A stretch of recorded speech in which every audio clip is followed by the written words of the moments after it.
From Ballen Studios and Wondery, I'm Mr. Ballen, and this is Mr. Ballen's Medical Mysteries, where every week we will explore a new, baffling mystery originating from the one place we all can't escape, our own bodies.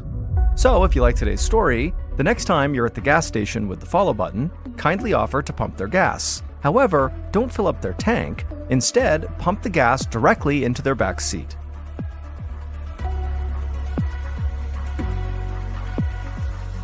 Going on a big, exotic vacation is supposed to be fun and exciting. You wait for weeks or months or even years to take a dream vacation to some exotic island or rugged mountains or some beautiful foreign city, and then you come home with all these memories that will last a lifetime. It's incredible. Or at least that's what's supposed to happen. But in today's stories, people's once-in-a-lifetime travels end up bringing them right to the edge of death. Our first story is about a man whose ski trip goes wrong in the worst way possible, leading to a very strange condition that leaves his doctors scratching their heads. And our second and final story today is about a young woman whose travel study in Ghana teaches her a dangerous lesson she'll never forget.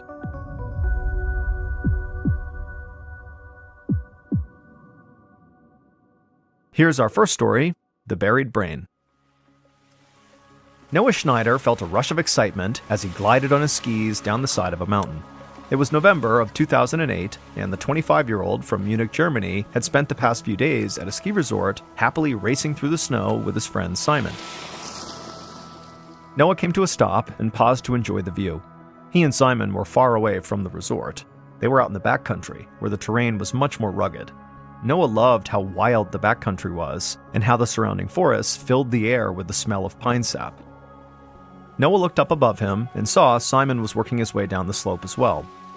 Noah was ready to get going, so Noah took a deep breath and then launched himself down a wide-open snowfield full of deep powder. But just a few turns later, he felt the snow under his feet begin to shift, and then suddenly it completely gave out underneath him. Noah's heart leapt into his throat as he was pulled down into a river of snow. Then the snow loosened and began to slide down the mountain. It was an avalanche, and there was nothing he could do to get out of it. Noah tried as hard as he could to try to find the way up to get his head out of the snow, but he was flailing his arms, and as the momentum turned his body from side to side, he was left feeling totally disoriented. He could feel himself rushing down the mountain, but the snow had now blocked out the sun, and it was too dark to see anything, so he had no idea where he was and what direction was what.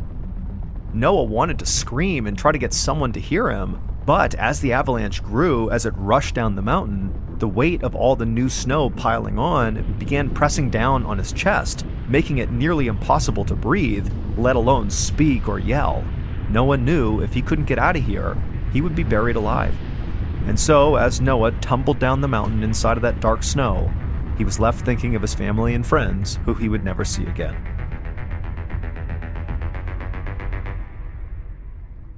But the next thing Noah heard was a soft and steady beeping. He faded in and out of consciousness as he slowly came to, but then he began to recognize the rhythmic whirring and buzzing of what sounded like medical devices. His head was pounding and his eyelids were heavy, but he managed to open them just enough to take in his surroundings. He was propped up in a bed in a beige, clinical-looking room he didn't recognize.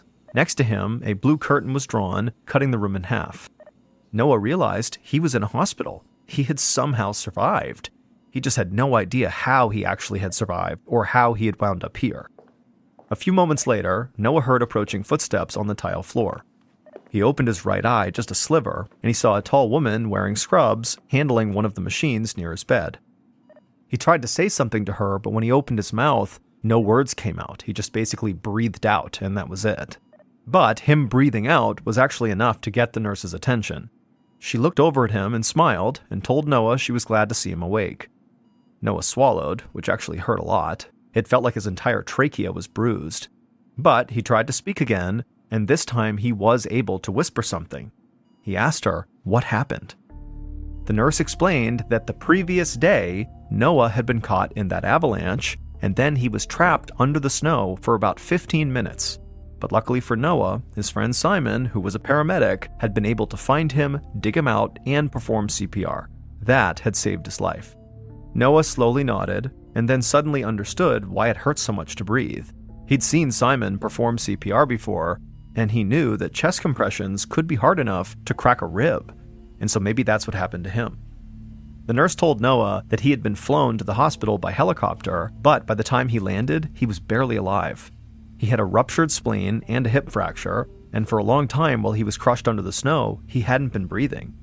The nurse explained that that's called hypoxia, when there's no oxygen getting to the brain, and she said that, frankly, the hospital staff could not believe he had made it out alive with that much time without oxygen. Noah didn't quite know what to say, so he stayed quiet. The nurse didn't seem to mind. She just told him to rest, and that it would take him a while to recover fully from this kind of accident. Noah gave her a half smile, and then closed his eyes and went to sleep. Several weeks later, Noah gritted his teeth as he tried to stand upright while holding on to some parallel bars. He had been at a rehab facility near Munich for a few days, and so far, he liked his new surroundings. It was quieter than the hospital, which made it easier to relax and sleep. Plus, he had physical therapy sessions every morning, which he knew were helping him regain his strength. Noah kept his eyes on his physical therapist, who was standing at the end of the bars, as he inched his way along toward her. His fractured hip was really burning from muscle exhaustion, but Noah kinda loved the challenge. When he first got to the rehab center, he'd been barely able to sit upright in a chair. But he'd been pushing himself every day, and now he could almost make it down the whole 10-foot-long section of bars before he had to collapse back into his wheelchair. Noah hoped he'd be upright and walking again by the end of February. That way, he could get back to school and finish his studies. So he willed himself to keep on going down the bars. When he finally reached the end of the bars, his physical therapist helped him sit down in his wheelchair and then gave him a high five. Noah smiled and leaned his head back, feeling proud of himself. It was the first time he'd gone the entire length of the bars, and he'd only been at the rehab facility for 3 days, and so he was hopeful he'd be able to be discharged much sooner than he thought. An hour later, Noah leaned back on the bed in his room, watching TV and opening a care package that his friends had sent him. He was grateful for the distraction. Aside from his morning therapy sessions, he had the whole day to himself, and so Noah was feeling pretty bored. He sorted through the box, and then pulled out the packages of nuts and snacks, a little container of homemade cookies, an adult coloring book, and a big book of Sudoku puzzles. Sudokus are puzzles where players put numbers into a grid that contains a total of 81 squares. The idea is to fill every row, column, and group of 9 squares with the numbers 1 through 9 without repeating them. Noah's face lit up when he saw the Sudoku puzzles. He liked solving them, and it was a lot more mentally stimulating than the boring TV reruns he'd been watching. Normally, he'd be in school and studying at this time of the day, but it was winter break and all of his books were back home, so he'd been running out of ways to keep himself occupied. He opened up a bag of gummy worms and popped one in his mouth, then rummaged through the box and found a pencil. Then he opened up his Sudoku book and began his first puzzle. But as he started filling in the boxes with his right hand, the fingers on his left hand started feeling shaky. He finally put the pencil down and tried to steady his left hand, but then his entire left arm just began convulsing. Noah reached for the call button with his right hand, which still felt normal. Then he grabbed his left arm with his right and just tried to hold it in place and stop it from shaking. But his arm just kept on convulsing, and so he took a deep breath and told himself, "It's okay, this is not a big deal, I'm gonna be fine." And just then, his left arm stopped convulsing and was just back to normal. As a nurse came flying into the room to see what was going on, Noah just stared down at his left arm in disbelief. The nurse asked him what was wrong, and he explained that he was pretty sure his left arm had just had a seizure, but now it had stopped. Noah kinda hugged his left arm to his chest and told the nurse that actually his left arm now felt sore. She nodded, but told him that unfortunately, there really wasn't much she could do about his arm. So she told him she would go inform his doctor about what happened to see if maybe she wanted to run some tests. Noah smiled and nodded, but inside, he was feeling very anxious. To this point, his recovery had been really nothing but steady progress, but now it felt like this was the first time he was kind of backsliding. The next morning, after he finished his physical therapy session, Noah asked his nurse to wheel him into the cafeteria for breakfast. She said yes and rolled him up to his usual table, then told him he could relax while she grabbed him some food. While he waited, Noah took out his Sudoku book. He picked up his pencil and flipped to the puzzle that he'd started yesterday before his seizure. He looked over the empty boxes and then began counting through different ways of solving the puzzle. But as he worked on this puzzle, just like the day before, there was this jolt of energy that kind of burst through his left arm, and then his arm was shaking and spasming all over again. One of the patients sitting at his table asked Noah if he needed help, and Noah, who was terrified, just nodded, and then he heard the patient call a nurse over. The shaking moved up Noah's left arm and kept shaking even when he grabbed it with his right hand. He could hear movement all around him, and he knew the entire dining hall was now looking over at him. Noah leaned back in his chair, still clutching his left arm, right as his nurse arrived. And when she did, Noah took a deep breath and then made eye contact with her, doing his best to try to breathe deeply and evenly and try to block out everything else around him. He was basically trying to stop panicking. And as he focused on just the nurse's face and on his breathing, slowly the shaking in his left arm actually dissipated. After Noah told the nurse that, his left arm was back to normal, the nurse bent over him, kind of puzzled, and inspected his arm, and then she asked him if the seizure he had just felt like the one from the day before. And Noah nodded and said, yeah, it felt identical. The nurse nodded and told him to wait right there. She was going to grab Noah's doctor immediately. A few minutes later, Noah sat on his bed while his doctor took his vitals. She shone a flashlight in his eyes, then asked him to follow the movement of her finger while she drew a big square in the air in front of him. After following her finger for a moment, she put it down, and Noah gave the doctor a half smile and kind of wrapped his fingers on his knees, which was something he did when he was nervous. He watched as the doctor scribbled a few notes, then she asked him to tell her what he remembered of the seizures. What was he doing right before they started? What was he thinking about? How was he feeling? Noah told her that both times he had this seizure in his left arm, he'd been eating something and also doing a Sudoku puzzle. He'd felt relatively calm, almost bored before it happened. His back had felt a little sore during the seizures, but he thought that was just from how much he had been sitting and lying down recently. He couldn't remember what he had been thinking about before the seizures, so he told the doctor that he really wasn't thinking about anything. He was just trying to solve these puzzles. The doctor thought for a second, and then told Noah that she'd actually like to try to recreate the moments right before the seizures as best as they could. So she grabbed a Sudoku book from the bedside table and handed it to him, and asked him to start solving a puzzle.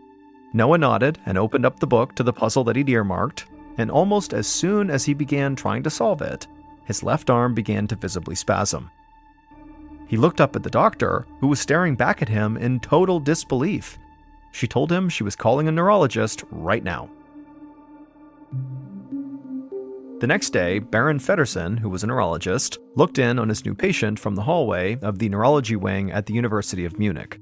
Through a glass window, he could see Noah in a hospital room filling out a worksheet of complex math problems and also a crossword puzzle. Dr. Feddersen suspected that Noah's seizures were somehow being triggered when Noah tried to solve puzzles. He watched as Noah worked on the math problems, expecting his left arm to begin shaking, just like when he had solved the Sudoku puzzles.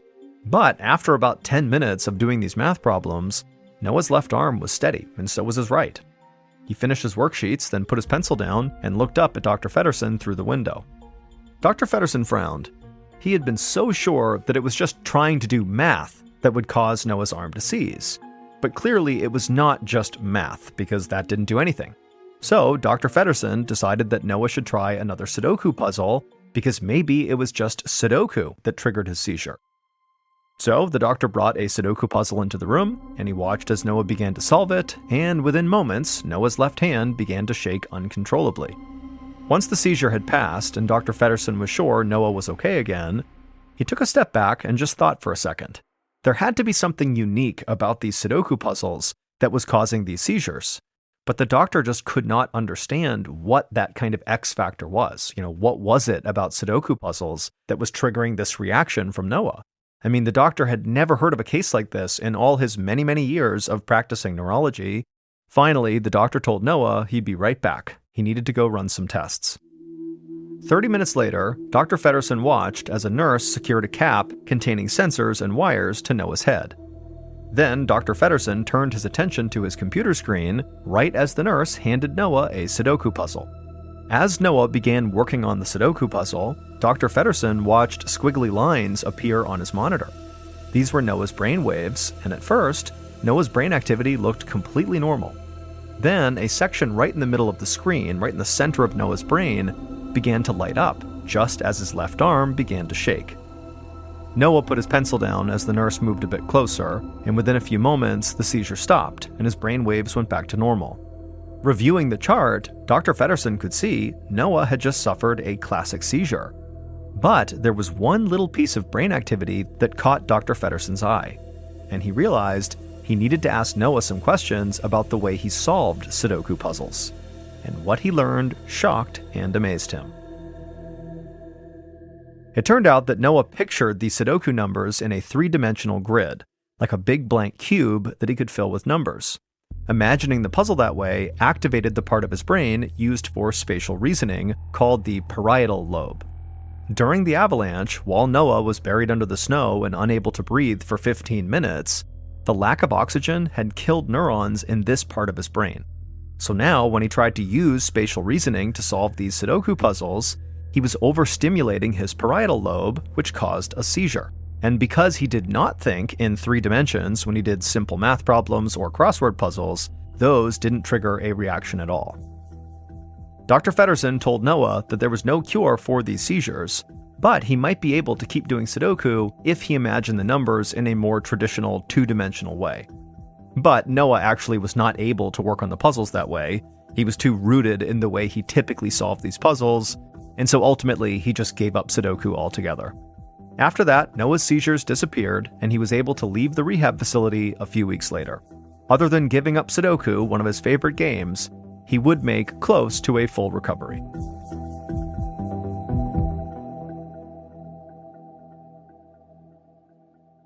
Here is our second story called Killer Jet Lag. On July 3rd, 2010, Kelly Granger walked out of the arrivals gate at John F. Kennedy Airport in New York City. She had a huge smile on her face, not just because she was happy to be home after more than 6 weeks away, but because her travels had changed her life. After finishing her sophomore year of college, 19-year-old Kelly had gone abroad for study in the African nation of Ghana. Kelly was an anthropology major, and she'd studied modern and traditional Ghanaian life while also volunteering to help Ghanaian people in need.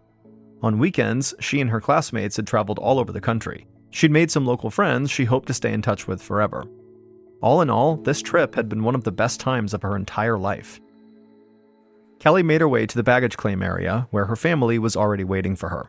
She already missed Ghana, but she had to admit that it was good to be back in New York and to feel the warm embrace of her mom and dad. She was also exhausted and ready to get home and sleep off the jet lag after crossing 4 time zones during her long flight. But over the next few days, Kelly had trouble shaking off her fatigue, and she had a very persistent headache. She figured these things would just go away once she got fully readjusted to being back in this time zone, but when Kelly woke up on the 5th morning after she got back, her headache was worse than ever. She rolled over and realized she was drenched in sweat. In fact, she was feeling so sick, she couldn't even get out of bed. So she wrapped her comforter around her more tightly and called for her mom, Gina. Then she laid in bed shivering with her eyes closed until she heard her mom come into her room and sit beside her on the bed. After her mom put a hand on Kelly's forehead and felt how warm she was, she told Kelly she was going to take her to the doctor. Gina just had a feeling that whatever was going on with her daughter seemed more serious than just jet lag or a little bug she'd caught on the way home, and so she wasn't going to take any chances. That afternoon, Kelly sat on her doctor's examination table with a thermometer in her mouth. She kept her eyes closed, as though that might get rid of the terrible headache that was pounding in her temples. Her doctor asked her if she was on any medications, and Kelly shrugged, as if to say, sort of. While she was in Ghana, she had been taking a malaria prevention medication called mefloquine, but she'd stopped taking it when she left, even though that was kind of recently, and since then she had not taken anything else. Suddenly, the thermometer beeped, and so the doctor gently pulled it out of Kelly's mouth. He told Kelly she did have a mild fever, but nothing too alarming. Then he quizzed Kelly about whether she had always remembered to take her anti-malaria pills. Mefloquine is highly effective, he said, but only if you take it every single week. You can't miss taking it. Kelly's mind was fuzzy from her headache, but she felt positive she'd taken the medication. Her school had made a big point of reminding her and everybody else that they had to take it every single week. The doctor nodded and sat back in silence for a moment, and then he told Kelly and her mom that this looked like just a very bad case of jet lag. In some people, that groggy feeling can last for a week or more, and the best treatment is just to rest. and so the doctor told Kelly to go home and rest and come back in a week if she still didn't feel better. 2 nights later, Kelly rolled from side to side in her bed. It was nearly 3 a.m., and while she was usually a sound sleeper, this night her headache and nausea were so bad she was finding it really hard to sleep. It also felt like her fever was spiking, and her chills were so bad that her teeth were actually chattering, but every time she pulled her comforter around her to warm herself up, she'd start to sweat. It was like she was alternating between being stuck in a furnace and a freezer. Finally, out of just sheer exhaustion, she did begin to drift off to sleep. And all of a sudden, Kelly heard a low voice calling out to her from somewhere in her bedroom, and it was saying something extremely strange and kind of threatening. She would soon be moving on to the next step, the voice said, but it warned Kelly not to tell anyone or she'd be sorry. Kelly was so scared that she jolted awake. But there was no one in her room, and her room seemed totally normal. Morning light filtered through her curtains, bathing her room in a reassuring glow. But Kelly still felt terrible and clammy and cold, and she was even panting like someone had just been chasing her. She told herself whatever had just happened had to have just been a bad dream. But at the same time, Kelly did not want to be alone right now. So she got out of bed and went downstairs where she could hear her mom and sister in the kitchen making breakfast. Kelly's mom looked up when she went into the kitchen and she asked Kelly how she slept. Kelly wanted to give an honest answer about this weird voice she heard in her room that maybe was in her dream and maybe wasn't, but then she remembered what that weird voice had actually said. Basically, don't tell anyone about the voice. Now, Kelly was not superstitious, but for some reason, she obeyed the voice's commands. So without mentioning the voice to anybody, Kelly just sat down at the kitchen table and said she slept just fine. The next morning, Kelly awoke in a cold sweat again, clutching her chest.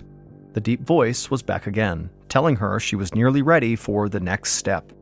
Kelly couldn't help but feel scared, even as she told herself that, probably her fever was responsible for making her dreams so vivid, to include strange voices. But regardless, Kelly got out of bed to go brush her teeth. However, when she got to her bedroom doorway, she stopped. She looked down the hallway and realized she had no idea where the bathroom was. She looked at the other doors in the hallway and the stairs leading down to the foyer, but somehow nothing looked familiar. For a moment, she wondered if she was actually still asleep. But no, she was not. This was no dream. As Kelly began walking down the hallway, the floor began to move, knocking her off balance. She fell into the wall, then held it for support as she stood upright. She tried to walk again, but now the walls were bending and warping. The stairs began to slide away from her, and each door in the hallway slowly moved up and down and up onto the ceiling. Kelly kept trying to get her footing, but every couple of steps, she just hit the wall again. It was like the walls were jumping out to knock her off balance. So Kelly sank down onto all fours and began to crawl to the steps that led downstairs, where she knew her mother would be. When she reached the stairs, Kelly closed her eyes and sat on the top step. Then slowly she began to slide down each stair almost like a slide. Finally, she reached the bottom of the stairs and felt the hardwood floor beneath her feet, and at this point, she was able to actually stand. And right away, she thought to herself, I need to find my mom.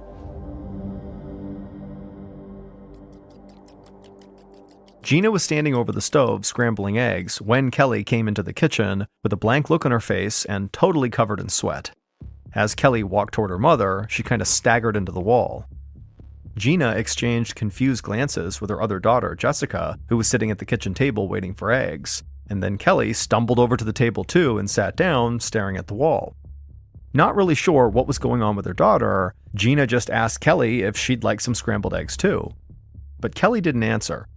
Instead, she began mumbling under her breath, speaking nonsense and still just staring at the wall like she was having a full conversation with someone Gina couldn't see. Gina called Kelly's name, trying to get her attention, and asked who she was talking to, but Kelly did not seem to hear her. Gina turned off the stove and walked over to Kelly and put a hand on her forehead, and she could tell she was warm to the touch. And so between that and the fact that Kelly was basically not responsive, told Gina this was an emergency. Gina did her best to stay calm, and as she went to grab her purse, she told her other daughter, Jessica, to get her shoes on, because they were going to take Kelly to the doctor's office. But when Gina tried to guide Kelly from the kitchen table towards the front door, she could see Kelly basically couldn't stand. She was very unsteady. And so at this point, Gina said, you know what? We're not going to the doctor's office. We're going to the hospital's emergency room right now. Later that morning, Gina stood in the corner of a hospital room at the Cohen Children's Medical Center on Long Island, New York. She hugged herself nervously as she watched an ER doctor and a triage nurse perform a head-to-toe examination of Kelly. Gina thought Kelly looked absolutely terrible.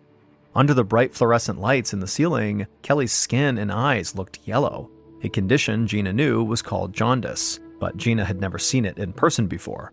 A moment later, the doctor confirmed that Kelly did have jaundice, and that could be a sign that she had a blood disease or a liver infection like hepatitis B. The doctor explained to Gina that he would have to call in an infectious disease specialist to take over Kelly's case because jaundice could be life-threatening. Gina felt a knot form in her stomach, and the feeling only grew when she looked over at Kelly's terrified face. Kelly was not entirely lucid, but it looked like she just heard what the doctor said and understood that whatever was wrong with her was quickly turning dangerous. Gina thanked the doctor as he stepped out of the room. Then she sat on the edge of Kelly's bed and held her daughter's hand while they waited for the specialist. Minutes passed, and the longer they waited, the more Kelly seemed to slip farther and farther away from reality. Her eyes were roving around the room without really focusing on anything. Gina tried to get Kelly's attention over and over again, but her daughter just kept kind of looking around and sort of babbling. By the time the specialist finally knocked on the door, Kelly seemed fully delirious. The specialist introduced himself as Dr. Sunil Sood, but Gina did not waste time introducing herself. Instead, she just hopped off the bed and directed Dr. Sood to Kelly and said, "Please help her." Dr. Sood walked across the room and immediately began assessing Kelly. After just a few moments, he turned to Gina and confirmed that Kelly did seem delirious, which unfortunately was a very bad sign. It meant that whatever Kelly had was rapidly evolving and now causing neurological complications. The doctor said he needed to order a full blood workup right away and hoped it would tell him what was wrong with Kelly. 45 minutes later, Gina, Jessica, and Kelly's father, Albert, paced in the waiting room until Gina finally spotted Dr. Sood walking down the hallway toward them. Gina held on to Albert for support as Dr. Sood cleared his voice and then explained to the parents that he did know what was wrong with Kelly. She had malaria. Gina shook her head. That was impossible. She promised Dr. Sood that Kelly had taken the medicine to prevent malaria while she was in Ghana. She asked him if maybe this could be something else. But the doctor said there was absolutely no mistaking malaria for something else under the microscope. He wasn't sure how this happened, but Kelly's blood was full of the parasites that cause malaria. These parasites were attacking her red blood cells, and in response, her immune system had launched a massive counterattack to fight the malaria off. But now, the battle between the disease and Kelly's immune system had caused such intense inflammation that her heart, liver, and other organs were in danger of failing. Dr. Sood explained that normally malaria could be treated with drugs. But at this point, Kelly had such a huge number of these malaria-causing parasites in her body that no drug would be able to kill them all without also killing Kelly. There was only one treatment that might help Kelly, however, it was drastic. Instead of trying to treat the disease with drugs, Dr. Sood proposed actually removing the infected blood cells from Kelly's body and replacing them with healthy donated blood. But to do that, Dr. Sood needed to remove up to 3/4 of the blood in Kelly's body and replace it with clean, healthy blood. The healthy blood, coupled with antibiotics, could then fight off the rest of the infection. The doctor admitted this was sort of a long shot, but it was very likely Kelly's only shot at survival. Dr. Sood assured the family that the health risks of actually replacing Kelly's blood with other blood were relatively low, but it was far less clear whether this procedure would actually allow her to successfully fight off the malaria.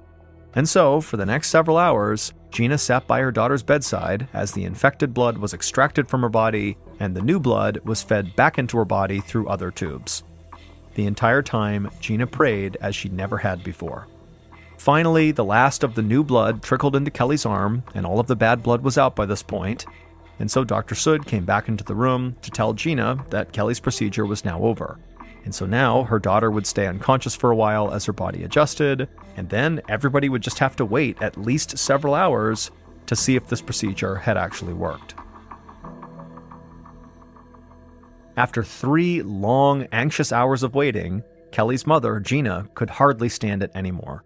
So she stood up and announced she was going to get some coffee from the vending machine. Basically, she just needed to do something to take her mind off this waiting. But just as Gina picked up her purse to leave, she heard a rustling noise coming from the bed. She whipped around and looked at her daughter, and Kelly's eyes were wide open and focused. She was looking at her father, and she smiled and said hi to him as though she'd just woken up from a nap. A few moments later, Dr. Sood strode into Kelly's hospital room and told Kelly and her family that the blood replacement strategy had worked. The malaria parasites were rapidly disappearing from her body.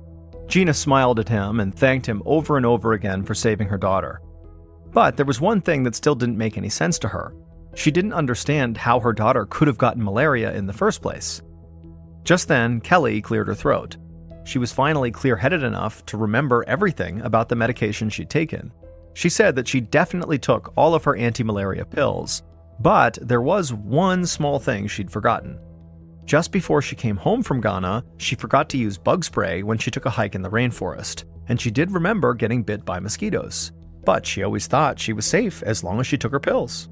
Dr. Sood said that normally the medicine she was taking was all you needed to protect yourself from getting malaria.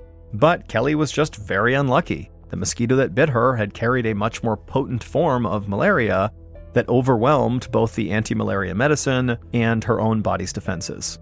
And before long, the malaria parasite had gone to work destroying her red blood cells and cutting off oxygen to her organs, which had caused really intense hallucinations, like that weird voice she was hearing. That was just a product of malaria, and then also jaundice. 4 days after the blood exchange procedure, Kelly went home, and in the following weeks, she made a full recovery. Kelly returned to college in the fall to continue pursuing her degree in anthropology, and she still has very fond memories of her time studying abroad in Ghana, despite the fact that that trip nearly killed her.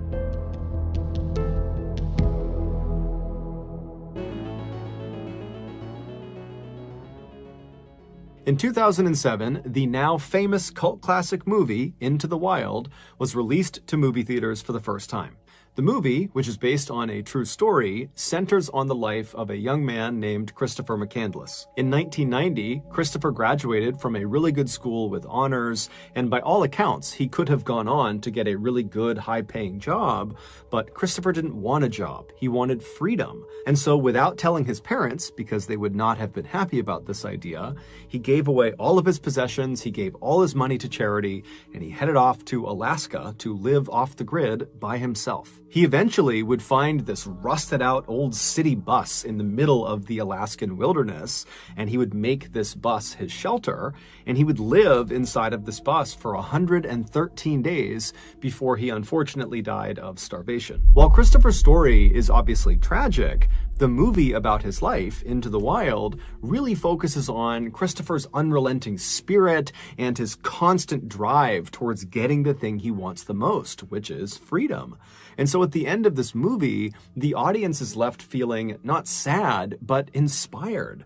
Inspired to take big risks in life and seek out adventure before it's too late. One audience member who was totally inspired by Christopher McCandless's life story was an 18-year-old young man named Matt Higgins who lived in Oregon. Matt was about to graduate high school, and unlike a lot of his peers, he had no idea what he should do after graduation, whether it was get a job or go to school. But after watching Into the Wild, a third option appeared to him, which was to head off into the wild, just like Christopher McCandless had done, except not permanently. Matt quickly fell in love with this option. He viewed it as a chance to kind of take a break from reality and go find himself, and then at the end of his stint in the wild, he could come back and, get a job or go to school. And so Matt's official Into the Wild plan was that he would graduate in 2007, and then in the spring of 2008, he would hike the entirety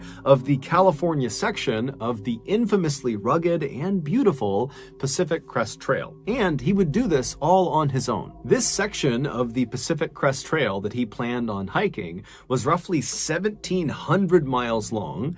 It began on the border of Mexico in Southern California, and it wound its way north up to the border of Oregon. The trail cut through deserts and up and over mountains, and there was lots of dangerous wildlife to contend with. And on top of that, there were many points along this trail where hikers were very isolated. They were not anywhere near civilization, and so if anything were to happen to them, they'd be on their own. And so naturally, this hike was not a beginner hike. However, Matt was not a beginner hiker. He had grown up hiking and camping all over Oregon and the western United States. He had spent time in totally well-marked and safe areas, and he had also spent time hiking around very dangerous and isolated areas where there were cougars and bears and unmarked cliffs everywhere. And so Matt felt like, with his experience in the outdoors, he was perfectly suited to take on this big of an adventure.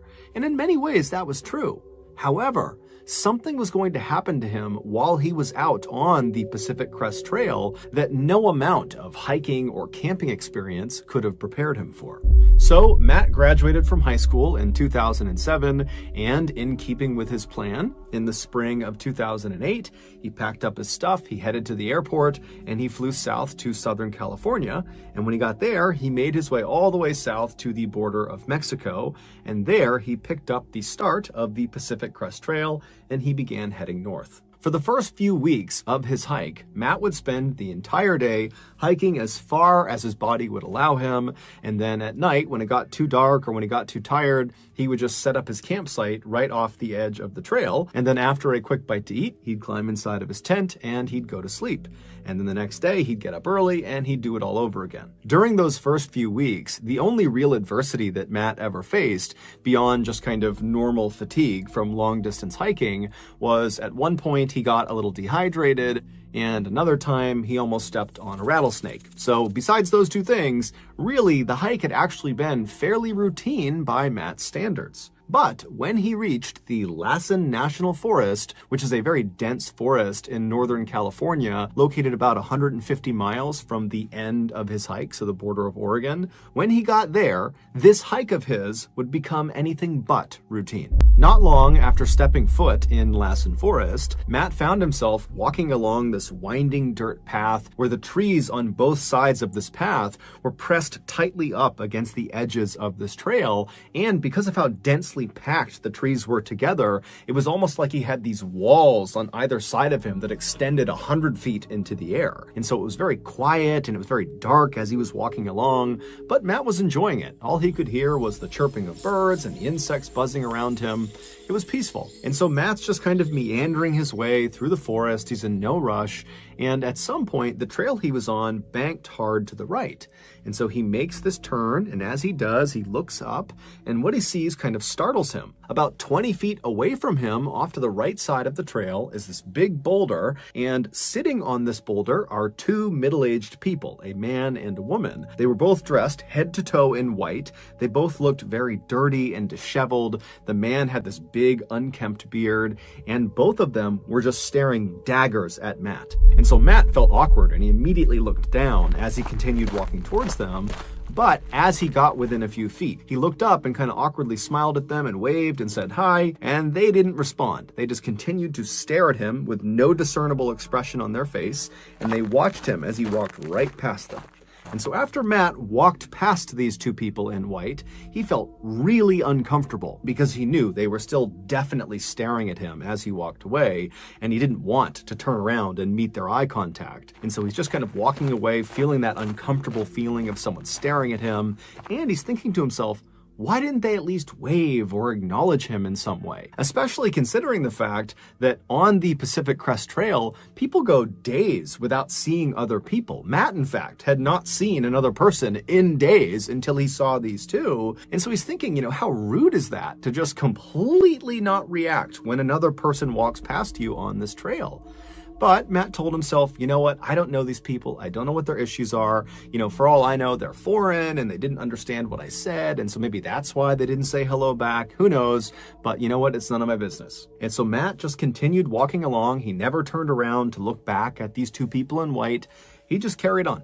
A few hours later, when the sun was starting to set, Matt was still walking along this winding trail with these huge trees on either side of him, and so visibility was getting pretty poor, and so he began looking for a place to make his camp. But because of how close these trees were to the edge of this trail, and considering how dense these trees were, there was no spot for him to make his campsite without completely blocking the trail.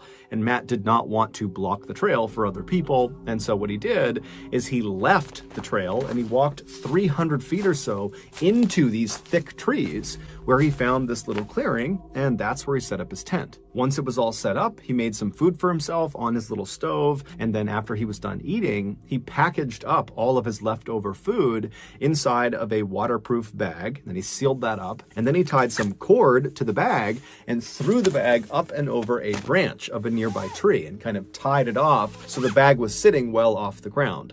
This was to make sure no bears could get to his food. And so after his leftovers were secured high up in a tree, it was totally pitch black outside, and so Matt just climbed into his tent, he zipped it up, climbed into his sleeping bag, and he fell asleep. The next morning, Matt got up right as the sun was starting to rise, and so it was still pretty dark outside, but there was a little bit of light.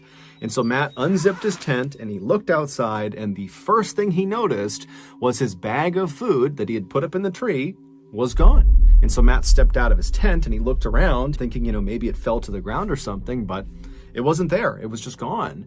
And so Matt thought to himself, I didn't hear anything last night, but I guess a bear must have come into the campsite, found the food, and run off with it. And so Matt began walking over to the tree where he had strung the food up to begin looking on the ground for bear prints to confirm his theory that that was who took his food. And so he walks over, he's looking around, he doesn't see any bear prints, but he does see 2 sets of human boot prints, neither of which were his. And before he could even process that, he realized these prints, these human prints, were not just underneath this tree where the food was. These prints, as he looked around him, extended all the way up to his tent and all around his tent and all over his campsite. And so as Matt is looking at this crazy trail of human prints all over the place, he's thinking to himself, how is this possible? I went to bed last night when it was already pitch black outside, and I got up basically right at sunrise, so it was still dark outside. So these 2 people that were walking all over my campsite and cutting my food down, they somehow navigated here 300 feet off the main trail in the middle of nowhere. They navigated here in total pitch blackness, and they did it silently without waking me up. How is that even possible? And so after running through this thought process, Matt realized the only logical conclusion was that the 2 people he saw on the rock, the people in white, had followed him after seeing him. They saw where he left the trail, and they had waited until he fell asleep and then snuck out and robbed him. As Matt's thinking about this, he suddenly realized that maybe they're still around. Maybe he's still being watched. And so he began whipping his head around, looking in all directions, almost expecting to see the man and the woman in white kind of poking out from behind a tree. But when he looked around, he couldn't see anyone. However, he started to get that sense that he was being watched. And so feeling really uncomfortable, he quickly packed up his campsite and walked as quickly and calmly as he could toward the trail. And as he walked, he kept thinking to himself that these people are going to jump out from behind a tree, or they're going to grab me from behind. And so he's walking faster and faster and faster. And he finally gets to the trail, and he looks down the trail and up the trail. He kind of looks all around. He doesn't see anybody. And so he tells himself, okay, they're gone. So he took a deep breath, he composed himself, and he started walking north again along the trail. Matt walked for several hours, periodically looking over his shoulder, again expecting to see the man and woman in white, but he never did. And eventually, this narrow path kind of cutting through the dense forest opened up to this big, beautiful field. And by that point, the sun was high in the sky. And so Matt's walking in this very beautiful open area. He can see in all directions. There's sunlight beaming down on him. And so even though he was totally rattled by what had happened the night before, he found himself kind of becoming more at ease about the situation. He was far less paranoid, and he began telling himself, as creepy as it is that those people in white almost certainly followed him and snuck up on his campsite in the middle of the night, as bad as that is, he thought, what? They probably were just super hungry and they clearly needed the food more than he did. And so, what? Those people, they can have my food, whatever. And so Matt just continued on telling himself he would never have to deal with the people in white ever again. However, he would be wrong. Over the next 3 days, Matt continued making his way north through the Lassen forest, and the trail he was on would weave between those big, beautiful open areas back inside those very densely forested areas where the trees were practically right on top of you. And during those 3 days, Matt did not see the people in white. He did not have any nighttime encounters with anybody. Nothing got stolen. And so that only reinforced the idea that, he had been a target of opportunity. They had taken what they wanted from him, and they were no longer following him. But on the 4th day after the food stealing incident, things would get spooky for Matt again. On that 4th night, Matt was once again forced to leave the trail he was on. He was in one of those very densely forested areas and walk well off the trail to find a clearing for his tent. And so he walked, several hundred feet away. He finds this clearing. He sets up his tent.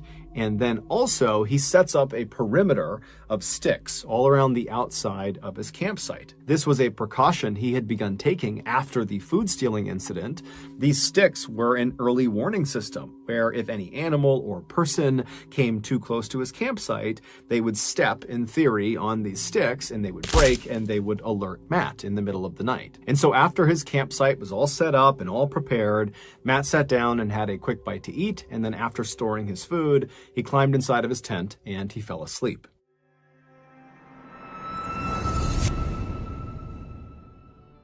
Before we finish the story, I want to tell you about today's sponsor, HelloFresh. Are you tired of spending hours and hours in the kitchen preparing the perfect fermented walrus tail and cobra heart soup, only to be met with looks of disgust from your dinner guests? Hi, I'm MrBallen, and I had the same problem you did until I realized fermented walrus tail and cobra heart soup is just gross, and you should not be serving that to your dinner guests. Instead, serve them a meal from HelloFresh. HelloFresh is a meal service that sends actually good tasting food right to your doorstep. Between menu items like cheese stuffed burgers with pesto aioli and grilled salmon with balsamic tomatoes, you are bound to finally wow those finicky dinner guests at your next summer barbecue. And don't worry, HelloFresh recipes are very easy to follow, and they make for a joyful cooking experience for you and your family. Speaking of family, HelloFresh has a very popular kid-friendly line of recipes that are perfect for families looking to try something new while school is out for the summer. So if you're ready to finally stop jam-packing your fridge full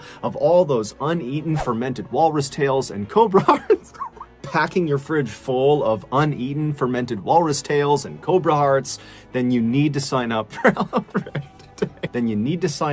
HelloFresh today. To do that, go to HelloFresh.com and use code MrBallen16 for up to 16 free meals and 3 surprise gifts. Again, go to HelloFresh.com and use code MrBallen16 for up to 16 free meals and 3 surprise gifts. Okay, back to the story.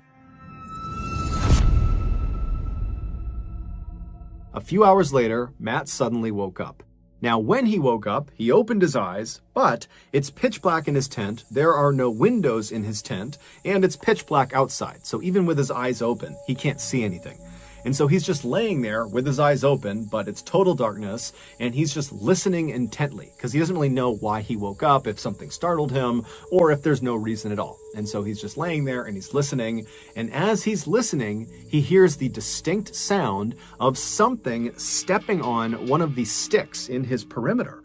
And so he hears the stick break and his heart just starts racing because he knows that an animal or a person is just a few feet away from him. And so instinctively, he kind of begins to pull his arm as quietly as he can out of his sleeping bag, and he reaches over and he grabs his hunting knife. And as he grabs the handle of the knife and he brings it closer to him, he hears the sound of more footsteps. Whatever has stepped on the stick has not slowed down at all. They don't care about the sound they just made. They're still moving towards his tent. And so Matt's starting to get really freaked out because he knows that, it could be an animal, But just a couple of days ago, 2 people were in his campsite stealing his food and walking all around his tent. And so that's what's going through his head. And so Matt's laying there preparing himself to potentially have to slash out if anybody came close to his tent. I mean, he's in the middle of nowhere. If a person is out here, it's not his friend. And so he's laying there, he's kind of shaking and he's listening really intently, and the footsteps are just getting closer and closer and closer to his tent until they stop right next to his head. They are literally about a foot away from him. And so he can't see anything. He's just listening really intently. And then he starts to hear whispering. But the whispering is not coming from this person right here. The whispering is coming from everywhere in the forest. It's coming from all different directions. And so Matt doesn't know what to think about this. And as he's hearing this whispering, which is getting more and more frantic, whoever is standing right outside of his tent begins circling his tent. So now he hears footsteps just walking in a circle around his tent while frantic whispers are coming in from all directions. And so at this point, Matt is so terrified, he's just frozen. He knows that he's holding that knife, but he won't be able to do anything with it. He's just petrified. And then as soon as this total nightmare had begun, it just stopped. The whispering, silence. The footsteps stopped. And so in a way, it was kind of relieving, but in another way, Matt's laying there thinking, I want to hear the sound of footsteps retreating into the forest, leaving, but I haven't heard that. It went from footsteps all around the tent and whispering everywhere to silence, as if whoever is out there is still out there. And they're just standing there waiting for him. And because it's so dark, he can't even look. He can't look outside and see. And so he's left just laying in his tent, wondering if 1, 2, 3, 4, 5, 10 people are just waiting outside of his tent. He's got no idea. And so finally the sun would come up in the morning. And again, Matt has not heard the sound of retreating footsteps. And so maybe they're still just standing outside. But once the sun had totally come up and there was some light outside that he could see through his tent, Matt decided he just had to check. And so he reached over and he quickly unzipped the flap of the tent and he looked outside. He didn't see anyone. He leapt outside with his knife, ready to confront anyone who was out there, but there was no one. And so Matt, he's not thinking, oh, great, they're gone. He's thinking, are they just like a few feet away, hiding behind trees? And so for a few minutes, Matt just began looking all around his campsite, kind of expecting to see, those people in white or other people he doesn't know, but he doesn't see anyone. And then Matt starts thinking to himself, was this just a nightmare? Did that not even happen? Am I imagining this? But when he looked down, he saw clear boot prints all over his campsite, including a nice track all the way around his tent. And so this nightmare really had played out in real life. And so he quickly gets everything back into his pack, he throws it on his shoulder, and he just starts running back towards the trail. And when he got to the trail, he continued running north. And as he's running along and looking over his shoulder the whole time, he's telling himself, I just need to get out of Lassen National Forest. I need to get out of the people in white's turf, get away from this place, and I'll be left alone. And so that motivated him to spend the whole day moving as fast as he possibly could. And by that afternoon, he had finally escaped Lassen National Forest. He was out and he was in one of these smaller towns that kind of butted up alongside this forest. And so that night, he camped out right near this town. He wanted to be as close to civilization as possible to ensure his safety. And so as he's laying in his tent that night, he began thinking about what had happened over the past couple of days. At this point, he was nearly certain that the people in white that he had seen on that boulder, they had to be behind these nighttime encounters. They just had to be. And so he's thinking to himself, okay, well, the first encounter I had with them, when they stole his food, yeah, that's creepy, but it makes sense. They followed him, they went to his campsite, they stole his food. Okay, fine. That makes sense to him. But the second encounter, the one that had happened the night before, that didn't make any sense. Assuming it was, again, the people in white responsible, that meant they had been following Matt the whole time, and he had not seen them somehow, even though over the last couple of days, he had been looking over his shoulder constantly, looking for those people, but he didn't see them, and they still managed to follow him all the way over several days to this other unmarked campsite, hundreds of feet off the main trail. So how did they do that? And then two, once they were at his campsite and he's laying there listening to them, walking around the campsite, whispering to each other, what were they doing? And then how did the footsteps and whispering just stop immediately, and he didn't even hear the sound of them retreating into the woods? How did they do that? And so Matt would go over this and over this until finally he would fall asleep. And then the next morning when he got up, it was the first thing he was thinking about: the people in white. What were they doing and why and where were they? And so as Matt packed up his campsite that morning, it did cross his mind, that maybe he should just stop the hike right now and call his family, have them come pick him up and get out of here. But this hike, this huge hike he had planned, was really important to him, and he was only about 100 miles away from the finish line, which meant he had already hiked over 1,600 miles, and he just didn't want to quit. He wanted to finish what he started. And so he packed up his stuff, he threw it over his shoulder, and he continued on. And so that day, Matt would leave that little town, and he would make his way up into another very dense forest called the Mount Shasta forest. Mount Shasta was a lot like the Lassen forest, except Mount Shasta has a very disturbing backstory. Specifically, lots and lots of people go missing inside of Mount Shasta, and often they go missing under baffling circumstances. The most frightening of these missing persons reports are when someone comes back, the survivor of the event, and they will say, they saw their hiking companion. They clearly saw them. And then they turned their back on them just for a few moments, few minutes, whatever it was.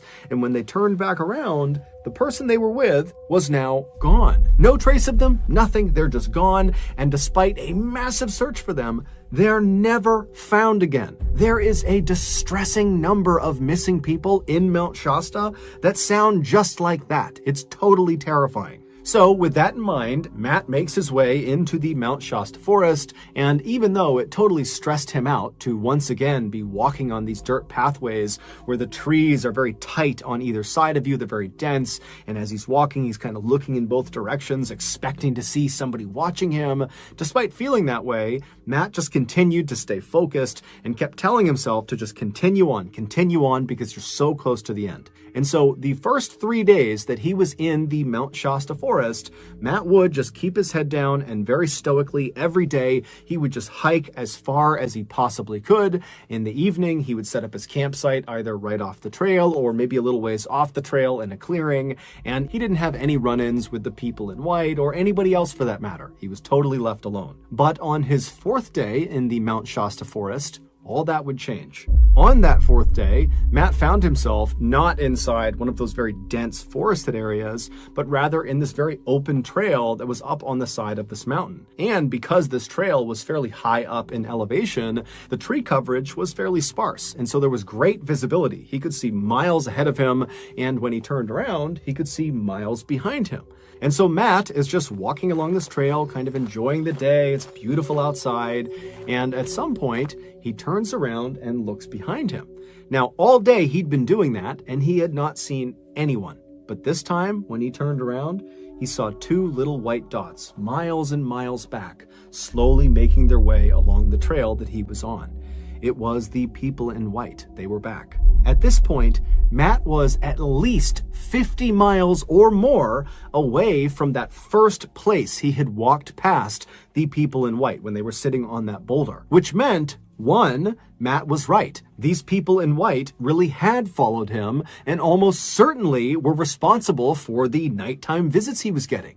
And 2, for reasons unknown, they were still following him. Matt suddenly didn't care at all about completing his big hike. He just wanted to get the heck away from those people. And so very quickly he pulled out his map and he looked, and to his horror, he realized he was in one of the most isolated portions of the entire hike. He was at least 25 miles away from the nearest civilization, a little town called Castella, California. And so without a better option, Matt put the map back in his pocket. He took one last look at the people in white who were making steady gains on him, and then Matt just turned away from them and began booking it down the trail. And Matt would run for hours and hours and hours without stopping. Even when he turned around and could no longer see the people in white, he just kept on running. And then when the sun set and he could barely see the trail, he just kept on running.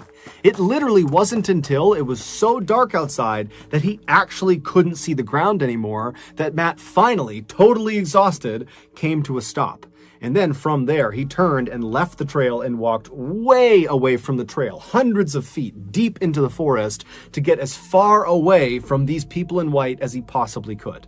And so finally, he found this clearing very far away from the trail. He set up his tent right in the middle of it, and then he very diligently laid out his perimeter of sticks around his campsite, making sure there were no gaps. And then he climbed inside of his tent, he zipped it up, and then keeping on all of his stuff in case he needed to make a run for it, he got inside of his sleeping bag and he just laid there with no expectation that he was going to sleep. He was terrified. As he laid there, he thought to himself, okay, I have now run at least several miles ahead of them. I know that was them. I know I got some distance on them. There's no way they saw where I turned off the trail and where I've set up this campsite, so they can't possibly find me. And so Matt would lay in the tent for several hours just waiting to fall asleep. And then finally he would start to get tired because at this point it's totally quiet outside. He hasn't heard anything. And so he begins to doze off to sleep.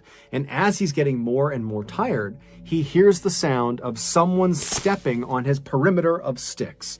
And as soon as he hears that stick break, he hears the all too familiar whispering pick up all around the forest. And then something new happens. Before Matt can even do anything, his tent lights up like a Christmas tree. Someone is shining a light on his tent. Someone has snuck up on his campsite in the middle of nowhere, hundreds and hundreds of feet off the trail, in the middle of the night. They've found him, and they're shining a light on him. And then the light clicks off, and it's silent. And at this point, Matt's fight or flight instinct kicks in, and he rips off his sleeping bag, he jumps outside and begins screaming nonsense and flailing around with a knife, trying to intimidate these people to get away from him. And then after he stops for a second, he hears a stick crunch right behind him. And he whips his head around to look at who is standing right behind him. And as he's turning out of his peripheral vision, he sees a dark figure running towards him.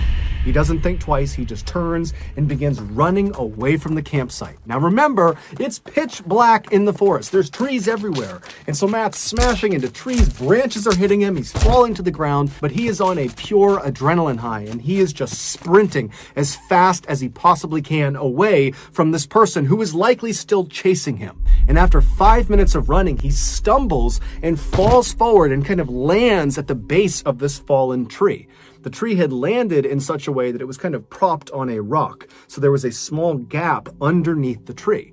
And so Matt, thinking quickly, kind of slid himself underneath this log and positioned himself so he was looking back in the direction he was running from. And as he laid there, he saw in the distance this light bobbing around. These people are looking for him. They're searching the forest for him. And so he watched in horror, tucked underneath this log, as whoever had the light and whoever else was with them, they moved closer and closer and closer, but they did not find him tucked underneath the log. They just walked right on past him. And so Matt would remain underneath this log all night until finally the sun came up. And at that point, even though it was fairly obvious that whoever was looking for him, they were now gone, Matt was still terrified. And so he stayed under the log for several hours until it was about early afternoon. And then he finally pulled himself out from under the log and he looked around. He couldn't see anyone. And then instead of going back to his campsite and getting his gear, he just totally abandoned it. He was worried that these people in white or whoever it was, that they were still going to be there. And so he just turned and continued running away from his campsite back out to the trail. And once he got the trail, he continued running on the trail all the way to Costella, California. And when he got there, he hitchhiked his way to the town of Mount Shasta. And there he would speak to police as well as the Forestry Service about what he had experienced. And so they would take all of his information down and they would put him up in a motel for the night. And then the next day, Matt would get in touch with his family and they would drive from Oregon to Mount Shasta. They would pick him up and they would take him back home. Months later, Matt would contact the Mount Shasta police and the Forest Service and would just follow up and say, hey, have you learned anything else about these people in white? Have you caught them? Has anybody else come forward? And the police would say, you know, they did have a number of people coming forward saying that things had been stolen from their campsites. These are people that were in Mount Shasta, in Lassen Forest, and the surrounding forests. But Matt was the only one who had reported being terrorized by this mysterious couple in white. And so to this day, Matt has no idea who those two people were, what they wanted with him, beyond obviously the food they took. I mean, they continued to stalk him for nearly 100 miles.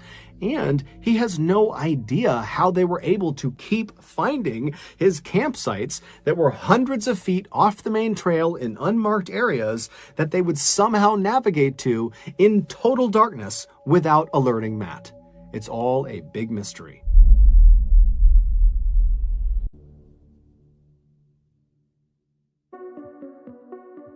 From Ballen Studios and Wondery, I'm MrBallen, and this is MrBallen's Medical Mysteries, where every week we'll explore a new, baffling mystery originating from the one place we all can't escape, our own bodies. If you like today's story, please bring the follow button on their first ever ski trip and tell them you'll start them out really easy, but as soon as you get to the mountain, immediately bring them up to a double black diamond slope, wave, and ride away.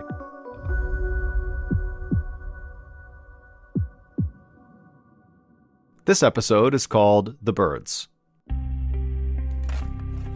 60-year-old Douglas Wise knelt down inside of his garden, pulling weeds out of the small vegetable patch behind his townhouse in Queens, New York. It was August 1999, and just like every other day that summer, it was hot and muggy. Doug's shirt stuck to his back as he worked. After he finished pulling up all the weeds, he sprayed the soil with some weed killer. He paused for a moment to admire the fat tomatoes ripening on the vines he'd planted that spring. He intended to use every one of them in homemade marinara sauce.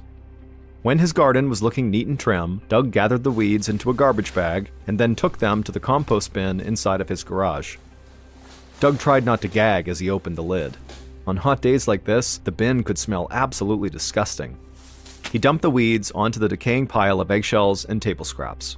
Then, to help the composting process along, he took a bucket of rainwater he'd collected the week before and poured a little into the bin. He smiled to himself, knowing how his wife Carmen quietly hated that he collected rainwater in large buckets, but it had actually come in handy earlier in the summer when they'd gone more than a month without rain. Doug had enough water for composting and a little extra for his garden, all while being able to conserve tap water. Doug closed the bin and then grabbed a beer from the garage refrigerator and sat in a folding chair on the porch near the sidewalk. After a few hours in his garden, Doug liked to have a drink and people watch. It was his idea of a perfect Sunday afternoon. When Doug finished the last of his beer, he tossed the can into a recycling bin and headed inside for a shower. He was careful not to touch anything on his way to the bathroom. Carmen had just cleaned the house from top to bottom, and she'd kill him if she saw dirt smudges on anything. After Doug rinsed off and had some dinner, he joined his wife in the living room to watch some TV. But as he sat there, he started to feel a headache come on, and so he began rubbing his temples, and he wondered if maybe staring at the screen and straining his eyes was causing this headache. So he asked his wife to turn off the TV. But even after she did, over the next few minutes, his headache only got worse. Doug finally went to the kitchen and took some aspirin. And while that did help his head feel a bit better, his stomach now started to feel queasy. And so Doug told his wife that he just didn't feel right, and so he was going to go to bed early. He wasn't sure if maybe he ate something bad or if he was actually getting sick, like with the flu. Carmen agreed that he should just go to bed because after all, he'd spent the whole day in the yard under the beating sun. Doug kissed his wife goodnight and headed upstairs, hoping to feel better in the morning. But the next morning, when his alarm went off at 7 a.m., he was groggy and still had a headache, and his stomach still churned. Next to him, his wife had sat up, and she turned to him and said, you better get up if you don't want to be late for work. But Doug asked her to grab the phone for him because he felt absolutely terrible and he needed to call in sick.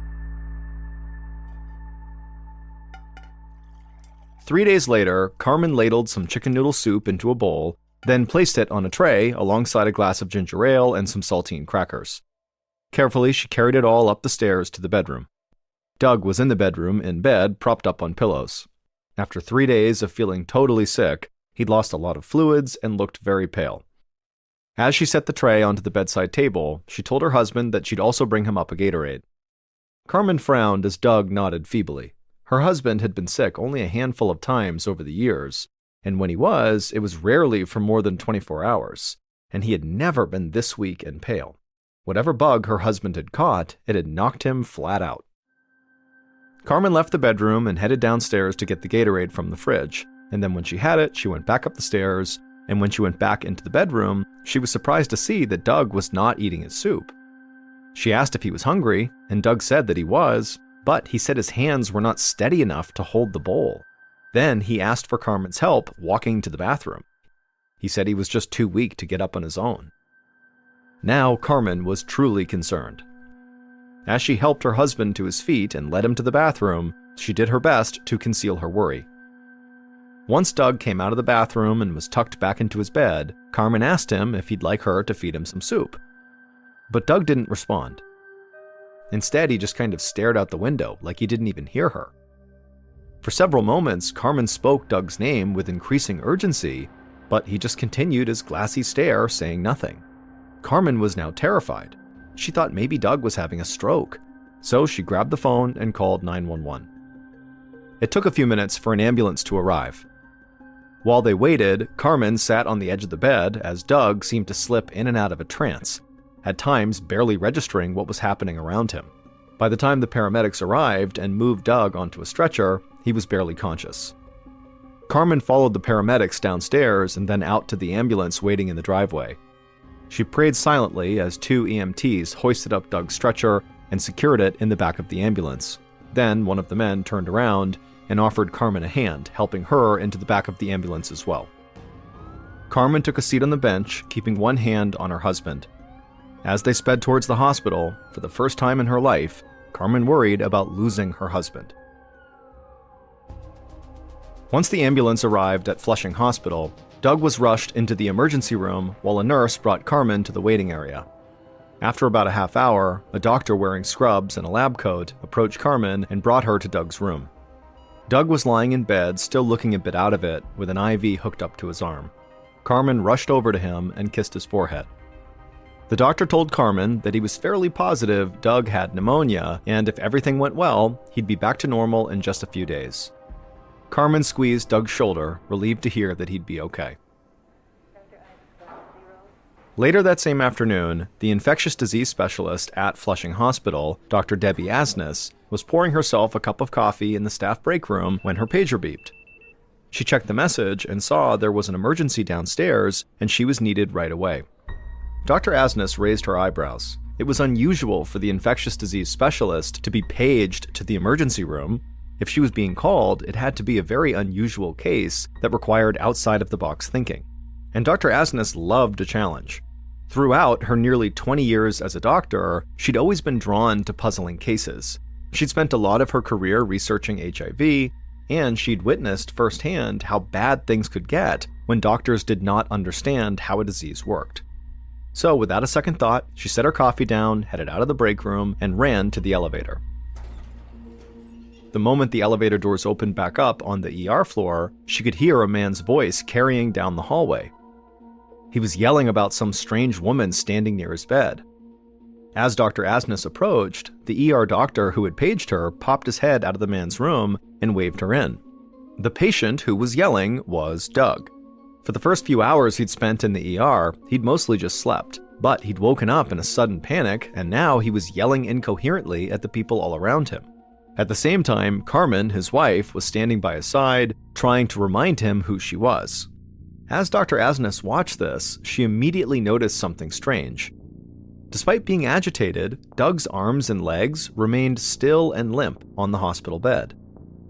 The ER doctor explained to Dr. Asnes that Doug was being treated for pneumonia, but the medical team was starting to think that that was not the right diagnosis. 10 minutes ago, Doug woke up confused and agitated and didn't recognize his wife. He started flailing his arms and the nurse ran in to restrain him, but then his arms and legs just went limp, and he'd not been able to move them since. Now Dr. Asnes understood why she had been called. Pneumonia does not make people paralyzed. Doug's symptoms were far more likely to have been caused by an infectious disease, and that was Dr. Asnes's area of expertise. And Dr. Asnes was very thankful the ER staff paged her so quickly because she now suspected that Doug's confusion was likely being caused by swelling in his brain, which is very, very dangerous. Just then, Doug suddenly went silent. Dr. Asnes bent over the bed and realized he was gasping for air. Dr. Asnes said that Doug needed to be moved to the intensive care unit in case his breathing got even worse. The ER doctor agreed and told the nurse to get Doug ready to move. Within minutes, the nurse and the ER doctor each grabbed a side of Doug's hospital bed and wheeled it out of the room. As she followed Doug, Dr. Asnes turned to Carmen and asked her to stay behind until they stabilized her husband. Then, as Doug was wheeled down the hallway, Dr. Asness grabbed onto his bed to help steer him to the elevator. She was already thinking about which tests Doug would need. A few hours later, Dr. Asness stood in her office reviewing Doug's charts. She had ordered a test of Doug's spinal fluid because to her, something was clearly wrong with his nervous system. But she was puzzled by the results she was looking at. The test found clear evidence of a brain infection called viral encephalitis, but Dr. Asness was not sure that was correct. Although many of Doug's symptoms were consistent with viral encephalitis, it wouldn't explain his sudden muscle weakness. And Doug's breathing problems were more severe than the doctor normally saw in a case of viral encephalitis. Before Dr. Asness could think any further, her pager sounded, and when she looked at it, she saw she was needed again in the emergency room.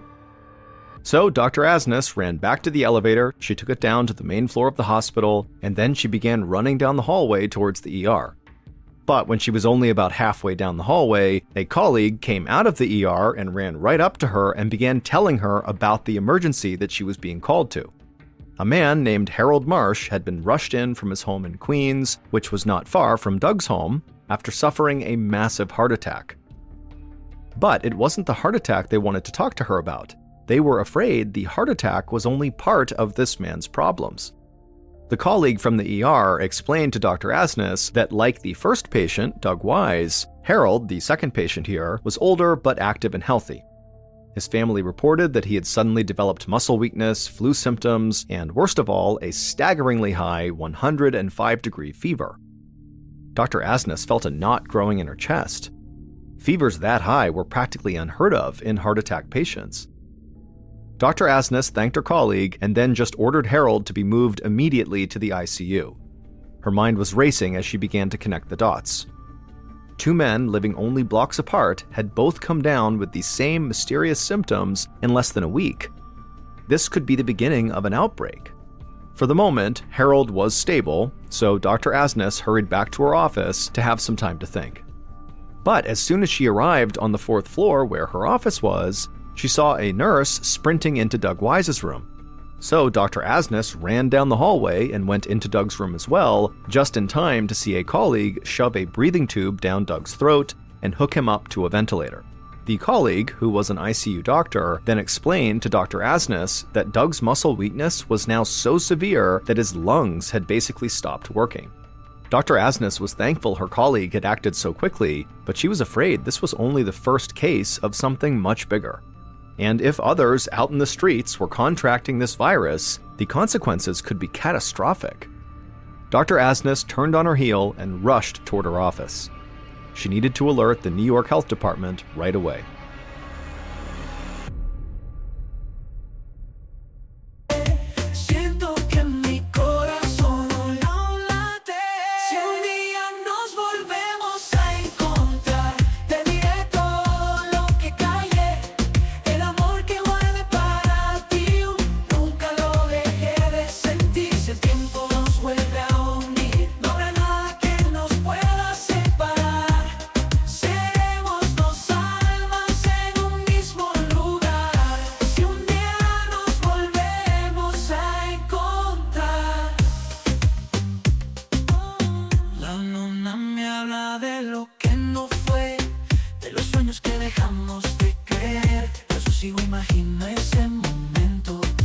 este no borre todo el tiempo.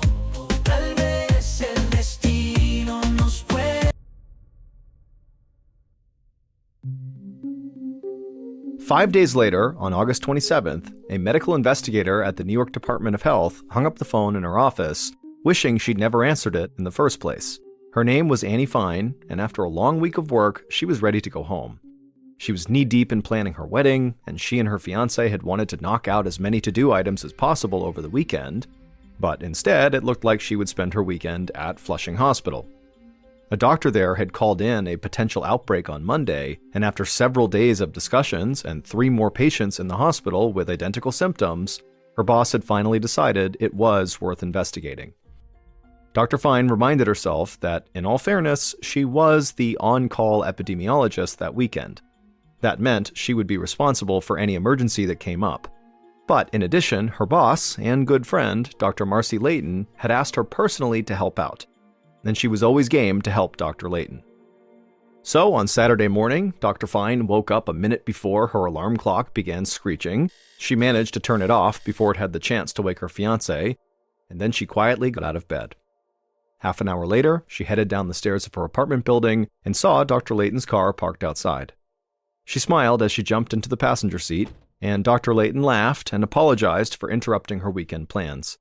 Then Dr. Layton handed Dr. Fine a cup of to-go coffee, and they peeled off toward Flushing Hospital. After a short drive, Dr. Fine and Dr. Layton parked near the hospital and climbed out of the car. As soon as Dr. Layton had stepped onto the curb, she made a disgusted noise, and Dr. Fine turned to look at what she was disgusted at, and she saw there was a dead crow lying in the gutter right near Dr. Layton's feet. Both doctors had been seeing dead crows all over New York that entire summer. So they both just walked around the dead bird, and the two women headed for the hospital. Right outside the ICU, the two doctors were greeted by a tall, thin man wearing a lab coat. He told Dr. Fine that he was the chief resident, which meant he was a doctor in training, standing in for Dr. Asnes, who was out of town on a family emergency.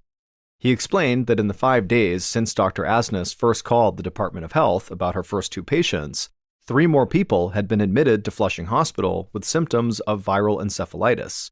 All 5 were older people who were previously healthy and active. Most worrisome, all 5 also had other symptoms not normally caused by viral encephalitis, including fever, stomach pain, confusion, muscle weakness, and severe difficulty breathing.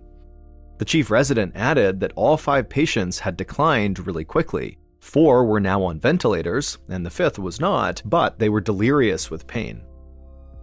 Dr. Fine felt unnerved. All of a sudden, wedding planning was the last thing on her mind. There were usually only about 10 viral encephalitis cases every year in all of New York City. But now, one small neighborhood in New York City had 5 cases in less than a week, and so far, nobody had figured out why. Dr. Fine asked the resident to go collect blood samples from each of these patients and submit them for additional testing. In the meantime, she and Dr. Layton would interview the patients' families and anyone else who was with these people in the week leading up to their hospitalization. The resident nodded and then led Dr. Fine and Dr. Layton to an empty conference room where they could call people and interview them. Dr. Layton would ask the questions and Dr. Fine would take notes. By that afternoon, Dr. Fine's writing hand was totally cramped. She spent hours taking notes as she and Dr. Layton spoke with the patient's family members. Outside, it was starting to get dark, so Dr. Fine rolled her chair toward the wall and switched on the overhead lights. The conference room table was littered with textbooks, stacks of medical journals, and reports on annual encephalitis cases in New York. Dr. Fine looked over at Dr. Layton and sighed. Despite hours of interviews and poring over the patients' files, they still did not know how these 5 patients in Flushing Hospital had contracted encephalitis. But they had found that all 5 patients had 2 things in common. First, that they all lived within a few square miles from one another in Queens, and second, they all loved to spend time outdoors in the evenings. A few of the patients, like Doug Wise, the first patient, would work in their gardens until nightfall. Others just liked to watch the sunset from their back decks or take long walks along the East River after dinner. Dr. Fine looked out the window as the street lamps flickered to life, and right as they did, it hit her. People were not the only ones who loved summer evenings. It's also the time when mosquitoes are at their most active.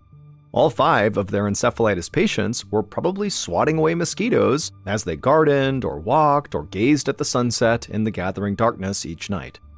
And Dr. Fine knew something else about mosquitoes. They spread disease. Diseases like encephalitis, a condition that often strikes older people like Doug and Harold more frequently. Dr. Layton was intrigued by Dr. Fine's idea, but she was cautious. If mosquitoes really were spreading some new virus to people, they should be able to find mosquitoes infected with the disease. And so until they were able to isolate the virus in mosquitoes, then Dr. Fine's idea was really just a theory. Before the doctors left the hospital that night, Dr. Fine wrote up an alert that Dr. Layton sent to all the neighboring hospitals, asking them to report any cases of viral encephalitis to the Department of Health. That way, she and Dr. Layton would know if the virus was spreading. 2 days later, on the morning of September 1st, Dr. Fine sat at her desk, twisting her pencil in her hands. She was back in her office, feeling frustrated by the lab results she had just read. That morning, she and Dr. Layton had sent a small team to northern Queens, where all these patients had lived, and the job of this team was to canvass that neighborhood and visit the houses of each encephalitis patient and try to find breeding mosquitoes. Well, that team collected several samples of mosquito larvae from standing water around the neighborhood, but none of those mosquitoes were infected with viral encephalitis. Meanwhile, Dr. Fine was still waiting for lab work to come back on the blood samples she'd collected from the 5 infected patients. While Dr. Fine thought about what she should do next, Dr. Layton knocked on her door. She said she had bad news. One of the encephalitis patients, Harold Marsh, had grown so weak that the doctors determined he would not recover. Moments ago, the family had decided to take him off life support. Dr. Fine's heart broke for Harold and his family. She was frustrated that she couldn't even tell them for certain what had killed their loved one. It felt like they were back at square one. But at the very least, Dr. Fine knew that the doctors at Flushing Hospital would be able to do an autopsy and take tissue samples they couldn't get while Harold was alive. Dr. Fine hoped that these samples could help them identify the virus and warn the public at large. The following morning, Dr. Fine walked into her office to find her boss, Dr. Layton, waiting for her with news about Harold Marsh's autopsy tissue samples. Tests indicated that Harold had died of something called St. Louis encephalitis, a very rare strain of the disease that's only spread by mosquitoes. Dr. Layton said that federal health officials had also checked the blood samples from the other 4 encephalitis patients in Queens, and they found that they too had tested positive for St. Louis encephalitis. All 5 of the patients had gotten sick from mosquito bites. Dr. Fine frowned. On the one hand, it was nice to know that her theory that mosquitoes could have caused this was in fact what caused this, but this diagnosis didn't really make sense. The patient's symptoms were all consistent with St. Louis encephalitis, but there had never been a reported case of St. Louis encephalitis in New York City until now. In fact, there were only about 30 reported cases a year in the entire United States, and these were almost exclusively in southern swamplands. Dr. Fine wondered if infected mosquitoes had somehow migrated north, but if they had, there would have been cases of it in other places along the eastern seaboard, and so far, the only cases of it were from this outbreak in Queens. Something just didn't add up. Dr. Fine told Dr. Layton that she was glad they finally knew what was going on, but deep down, she still could not shake the feeling that there was something off about this diagnosis. A few weeks later, Dr. Fine was in her office at the Department of Health when Dr. Layton knocked on the door.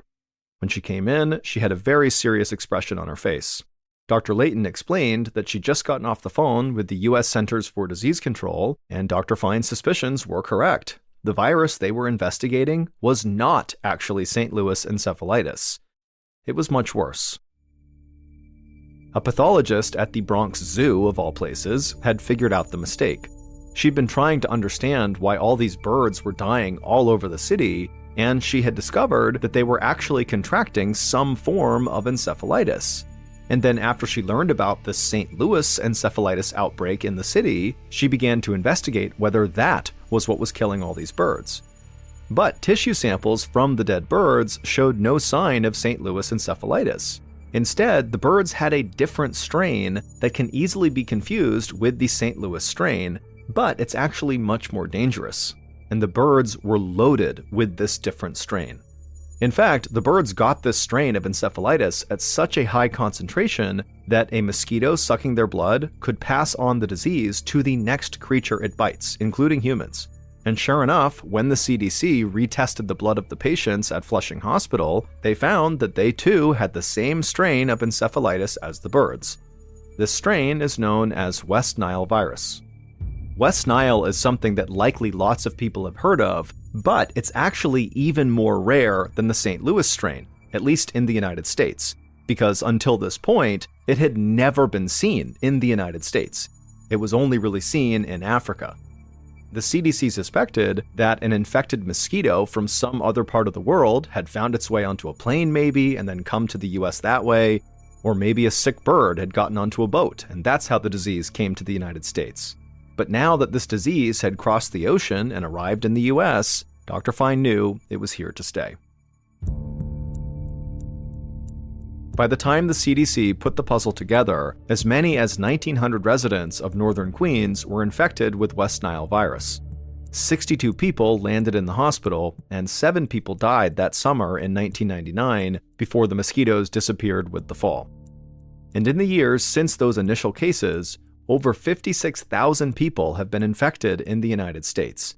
2,776 have died as of 2022. Although the mortality rate of St. Louis encephalitis and West Nile is comparable, West Nile is far more dangerous. Because it can be carried by birds, West Nile has spread to all 50 states, while St. Louis encephalitis remains fairly localized and far less common. Doug Wise, the first patient to come in with West Nile, remained in Flushing Hospital for several weeks before he was healthy enough to transfer to a physical rehabilitation facility where he stayed for the next month. By spring of 2000, Doug was able to walk with the assistance of a special cane, but his left side never regained its former strength, and he continued to suffer episodes of short-term memory loss. But ultimately, Doug knew he was one of the lucky ones from that painful summer of 1999. He could at least still tend to his garden as long as he wore his mosquito repellent.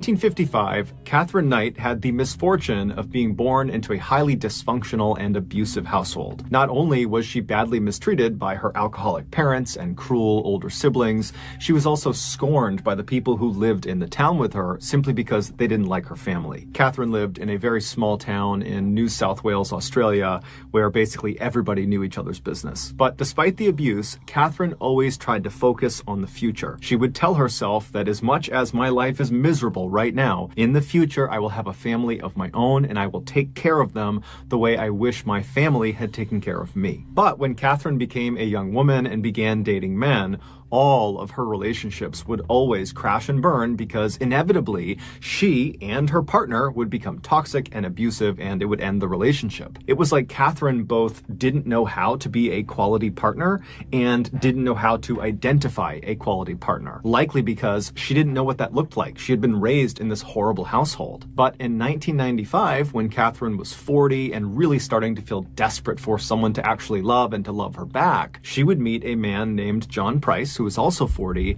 and he just seemed fundamentally different than every other man she had ever dated. He was empathetic to her troubled past, and he seemed to really care for her and really wanted to kind of take her under his wing and love her.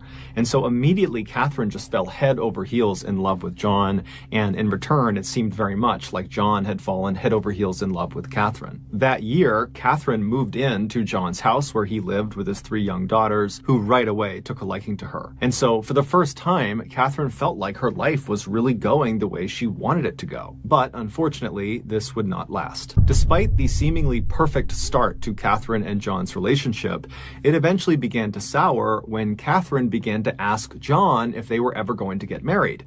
Catherine really wanted to get married. She wanted to kind of officially have a family of her own that she could take care of, but John was weary of marriage because he had just left a failed marriage, and he told Catherine that realistically, he might never want to get married again. And so over time, this issue really drove the two apart, and it all came to a head in early February of 2000 when John and Catherine were at his house. They were in the kitchen and they got into a heated fight over marriage, and then before long they were both getting physical with each other. And during this altercation, Catherine kind of scrambled and grabbed a knife on the counter and actually slashed John across the chest. And as soon as she did this, the fight came to an end. John screamed at her to leave the apartment and never come back, but Catherine was already storming out of the apartment. They both understood that a line had been crossed, and almost certainly their relationship was now over. But over the following days and weeks, Catherine, who had moved into a different apartment at this time, kind of near where John was living, she felt very lonely, and even though she knew her relationship with John was not not a healthy one. She longed to patch things up with him. She didn't like being alone. She wanted to have that family. And so she decided she would do what she had previously done in other relationships to kind of patch up the relationship after a fight. And so the way she would do this is she would kind of make sure they had the house to themselves, and then she would show up in lingerie and they would have kind of an intimate makeup moment,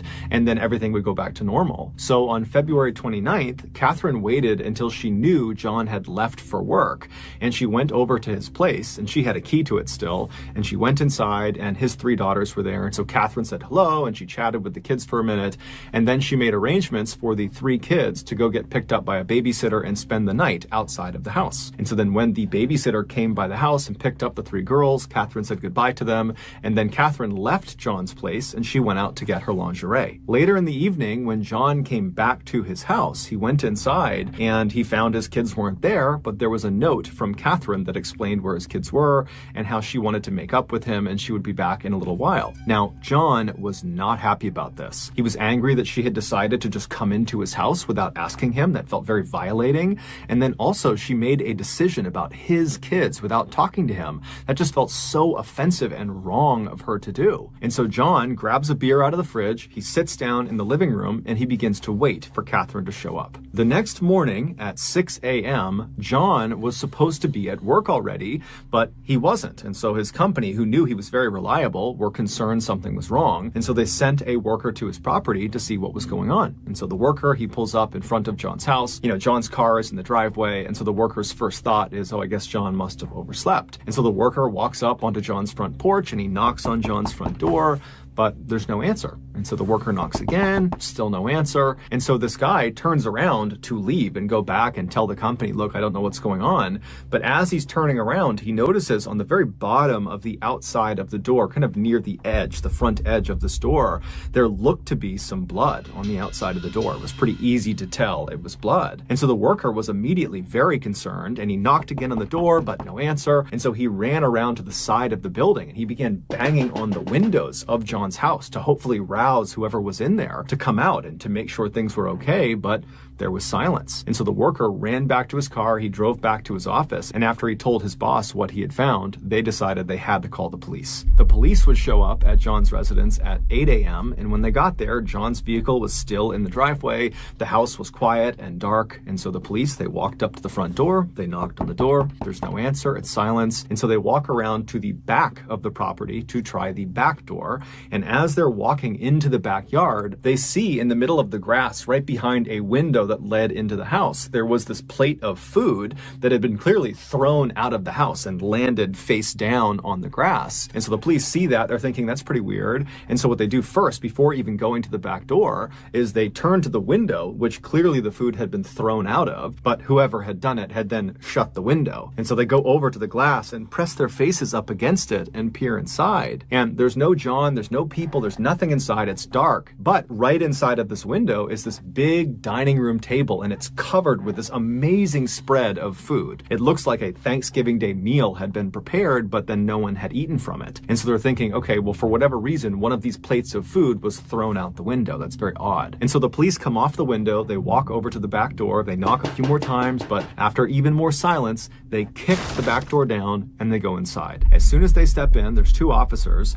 They walk straight into the house with the dining room table with all that food on their left, and there's nothing that stands out. They're calling for John, it's silent, everything is off, everything is quiet, and they keep on walking into what appears to be the living room where the TV is and where there's a couch, and as soon as they walk in, they see there's blood everywhere. And towards the front of the living room, where the front door actually opened into the house, there was a very obvious pool of blood. Basically, if you stepped into the house, you'd be stepping into this puddle of blood. And as they're looking at this pool of blood, they see there is a distinct blood trail from the pool back into the living room that they have just walked into, and the trail kind of leads behind a couch out of their view. And so they walk around the couch to see what's at the end of this trail, and they find Catherine Knight's crumpled body on the ground. And so right away they rush over to her and they feel for a pulse, and they discover that she actually does have a pulse, but very obviously she's clinging to life, barely. And so one of the officers stays with Catherine while they're calling in paramedics to come in and deal with her, while the other officer draws their weapon